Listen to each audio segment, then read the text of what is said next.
Bonsoir, le 7-8 en direct, nouvelle édition à 18 h, toujours en direct du lundi au jeudi. Nous allons faire un point complet sur l'actualité de ce 15 novembre. Et pour débuter, vous allez voir l'image du jour. C'est cet incendie plus spectaculaire que dangereux à Voisins-le-Bretonneux. Un bus a pris feu aux alentours de 16h15, avenue de la Grande Île. Il n'y a aucun blessé à déplorer, même si 8 personnes se trouvaient à l'intérieur du véhicule à ce moment.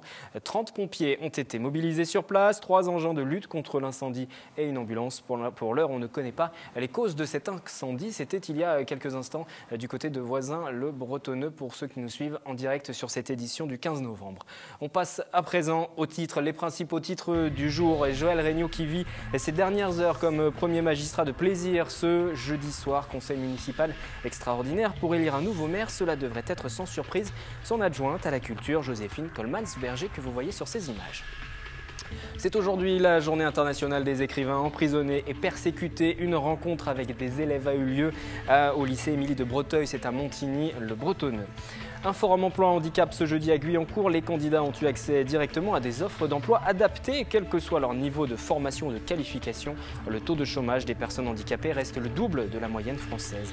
Et puis c'est en ce moment le mois de l'économie sociale et solidaire. Une des facettes de cette économie passe par les associations. Elles peuvent bénéficier d'aides financières à Manille-les-Hameaux. Une réunion sur ce thème a été organisée et nous en parlerons notamment lors de la page économie, la chronique de l'écho. Comme tous les jeudis, Alice Gastine me rejoindra tout à l'heure sur ce plateau. Sans plus attendre, nous allons parler du don du sang. Il faut rester mobilisé. Une campagne de sensibilisation a été lancée. Elle a débuté lundi. Elle se poursuit jusqu'à la fin de la semaine.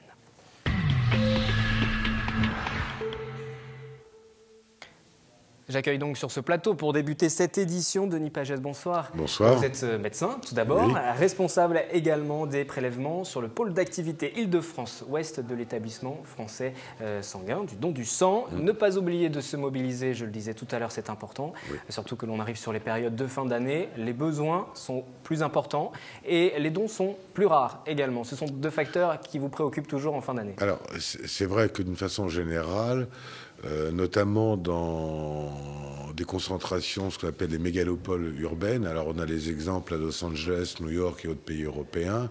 Il est plus difficile de collecter du sang que dans des systèmes où, je dirais, la notion de ville, de municipalité est plus présente.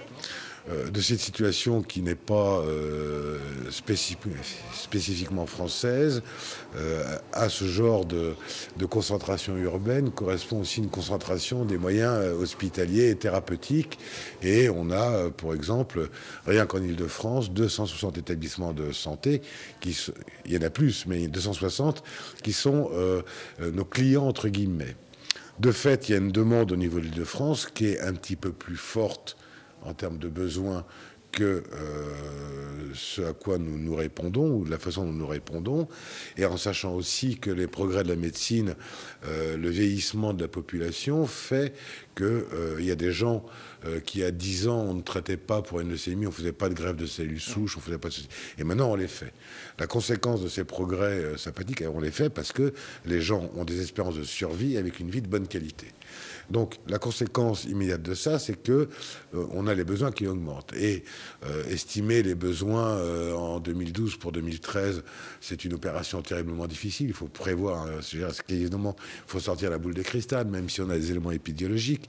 Mais pour l'année 2012 exactement, on avait prévu 2,3% d'augmentation des besoins et on en est à 3,6%, ce qui fait quand même 50% de plus. Combien de prélèvements vous avez réalisé cette année ?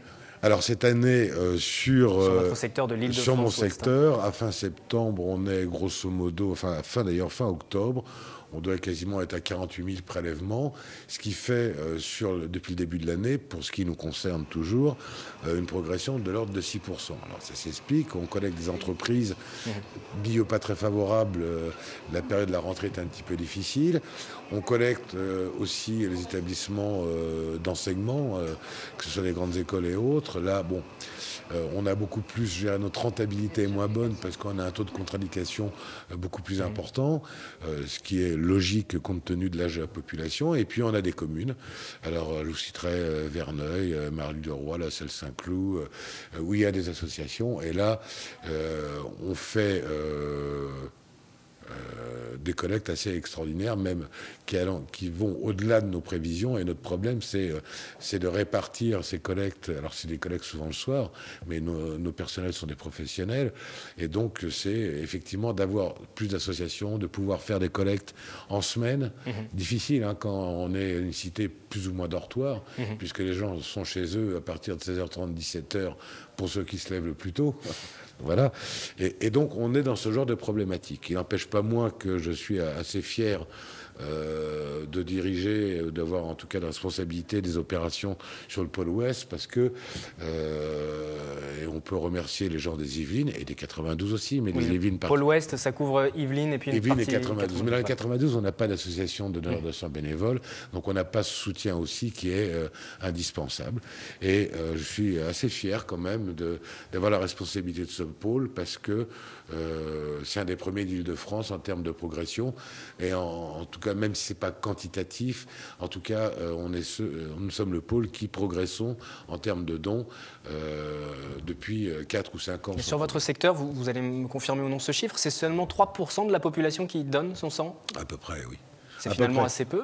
C'est assez peu, c'est un peu plus fort. Vous prenez des régions comme Nord-de-France, par exemple, vous êtes à 5%. Mais la culture nordiste, en quelque sorte au sens large, puisque ça va jusqu'à l'Est, c'est aussi une culture différente. Nous, on a une culture urbaine. Je veux dire que si vous prenez l'Île-de-France, on a beaucoup d'immigrés, entre guillemets, de l'ensemble de la France. Et donc, il n'y a pas cette cohésion sociale qu'on peut retrouver. Mais même, je vous prenais Alpes, il n'y a pas d'identité régionale qui permettrait fusionner on ne retrouve la pas en population. Île-de-France. Donc on doit se battre pour ça, on doit être... Et vous organisez de plus en plus de collectes mobiles également pour aller à la rencontre de ces populations? Oui et non, mais là, dans la mesure où on a un personnel en nombre limité, on a excessivement de mal à recruter des médecins, les infirmières, ça devient un petit peu aussi un petit peu difficile. Donc maintenant, notre problème, c'est de ne pas organiser plus de collectes, mais de les faire mieux. Donc c'est de faire en sorte que quand on prévoit qu'il y ait 100 personnes qui arrivent, on en ait 95 ou 96, non pas 120, parce que ça ne rime plus à rien, et puis que c'est fatigant, la collecte mobile, et puis pas 80, parce qu'on se déplace, voilà, on perd de l'efficacité. Donc, si j'avais un message à faire passer aux gens, c'est tous les gens qui donnent une fois dans l'année, que 60% d'entre eux donnaient une deuxième fois, il y a 40 à 50% de notre problématique qui disparaîtrait. Et on pourrait effectivement être dans des conditions pour mieux les accueillir, mieux les prendre en charge, mieux collecter en fait. Ce qui est important, c'est de donner tout au long de l'année aussi, parce que Absolument. là on parle de cette période de fin d'année avec des inquiétudes forcément, mais tout au long de l'année c'est important de donner, c'est mieux de donner régulièrement. Mais absolument, mais on ne demande pas, il y a 6 dons maximum pour les hommes et c'est 4 pour les femmes. 4 pour les femmes. Bon, on ne demande pas ça.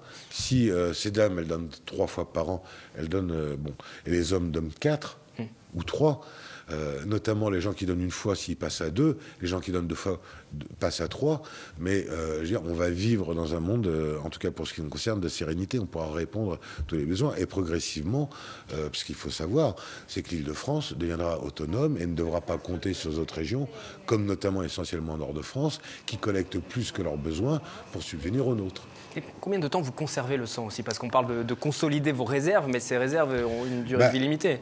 La différence qu'il y a entre la collecte de sang et une activité commerciale, c'est qu'à fin juin, quand vous avez fait plus de 30% en chiffre d'affaires, il est chez vous à la banque. Nous, les globules rouges, on les garde 40 jours.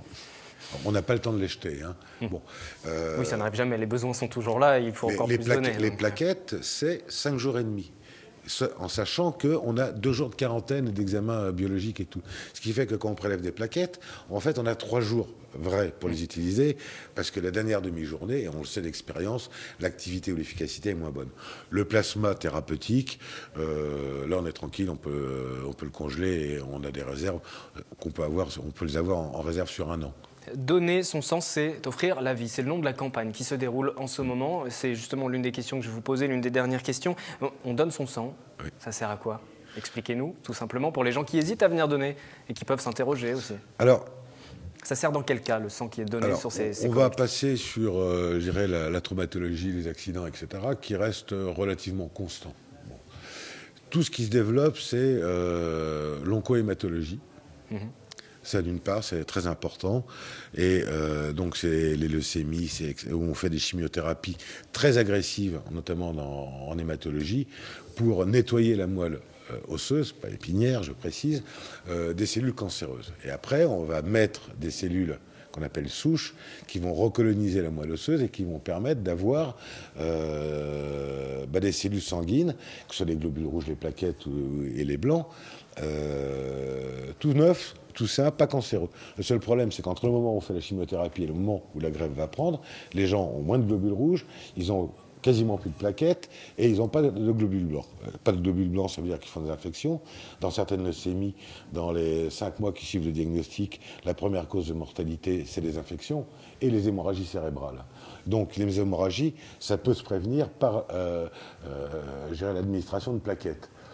Sur les globules blancs, on essaie de faire des antibiotiques. C'est pour ça qu'il ne faut pas les utiliser n'importe comment en ville, parce qu'après on a des résistances. Et puis, comme on ne sait pas faire de sang artificiel, pour le globule rouge, parce que c'est lui qui apporte l'oxygène aux cellules, on a besoin effectivement de poches de cellules, de sang total, qu'après on va diviser. Quand on fait un don, en fait, on en fait 3. On fait un don de globules rouges, un don de plaquettes et un don de plasma. Donc, puis ça dure quoi, ça allait.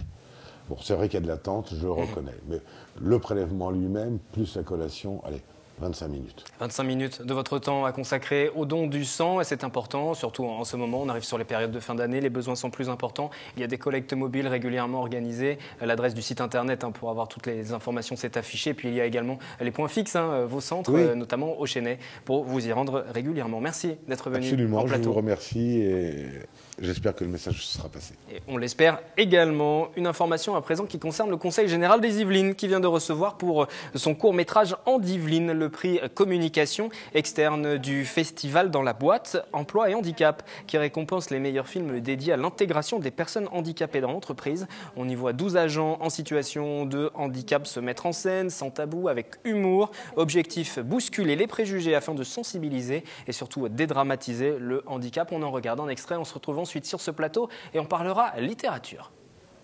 On blague sur le handicap et c'est ça que nous voulons, que les gens s'amusent, qu'ils nous prennent comme tous les autres, qu'il n'y a pas de sujet tabou. Voilà. Il faut éviter de dramatiser et je pense qu'il faut essayer d'avancer. Moi, ça m'arrive de tomber, ça m'arrive d'avoir des malheurs, ça m'arrive d'avoir des faiblesses, des moments où je dors pas bien, que je me réveille pas bien. Et c'est un jour comme ça. Et puis ce que je fais, c'est que si je tombe, je me relève. Si j'ai des mains qui sont là pour me relever, c'est bien. Et de toute façon, je relève ma tête et je fais tout droit. On part pratiquement à zéro en fait. C'est un challenge après de réussir sa vie. Moi, ça m'est arrivé très tôt, j'avais 21 ans, donc j'avais un but, c'était quand même de créer un foyer en fait, d'avoir une famille. Et, donc j'ai réussi ça et pour moi, c'est hyper important.